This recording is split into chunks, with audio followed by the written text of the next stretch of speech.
Welcome back to our channel Rekha Kanna blogs. ఈరోజు మనం చేయబోయే రెసిపీ వచ్చేసి స్వీట్ అన్నమాట.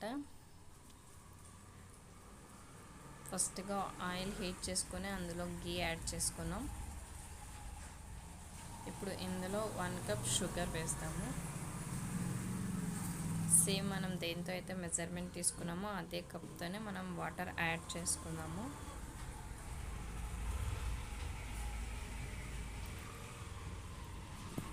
వాటర్ యాడ్ చేసుకున్నాక మీడియం ఫ్లేమ్లో పెట్టి మొత్తం మెల్ట్ అవ్వాలన్నమాట. షుగర్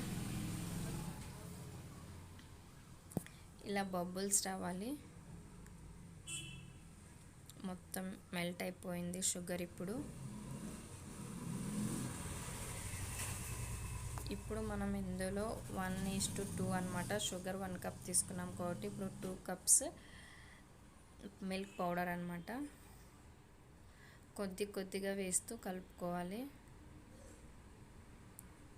ఉండలు లేకుండా బాగా కలుపుకోవాలి. కలుపుతూనే ఉండాలి.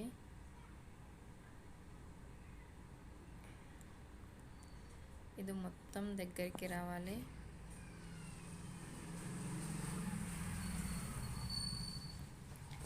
మొత్తం ఇలా దగ్గరికి మనం విడిచిపెట్టినామంటే అడుగంటుకొని పోతుంది.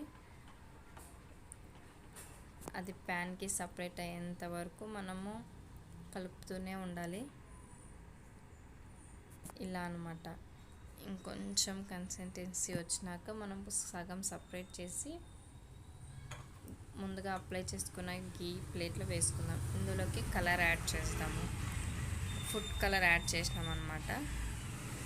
మొత్తం మిక్స్ అవ్వాలి. ఇప్పుడు ఇది ఇంకొక లేయర్గా వేసుకుందాము. మనకి ఏ షేప్లో కావాలంటే ఆ షేప్లో కట్ చేసుకోవచ్చు. కొంచెం చల్లారిందంటే మనం చేత్తోనే రోల్స్ కానీ అట్లా కానీ చేసుకోవచ్చు. ఇప్పుడు మనం డెకరేషన్కి ద్రాక్ష పెట్టుకుందాము. యాజ్ యువర్ విష్, గోడంబి, బాదం ఏదైనా పెట్టుకోవచ్చు. Thanks for watching the video. కొద్దిగా అలా ప్రెస్ చేసుకున్నామంటే ఎంతో ఎమ్మి మిల్క్ పౌడర్ కవ్వ రెడీ అన్నమాట. ఎంతో ఈజీగా రెడీ.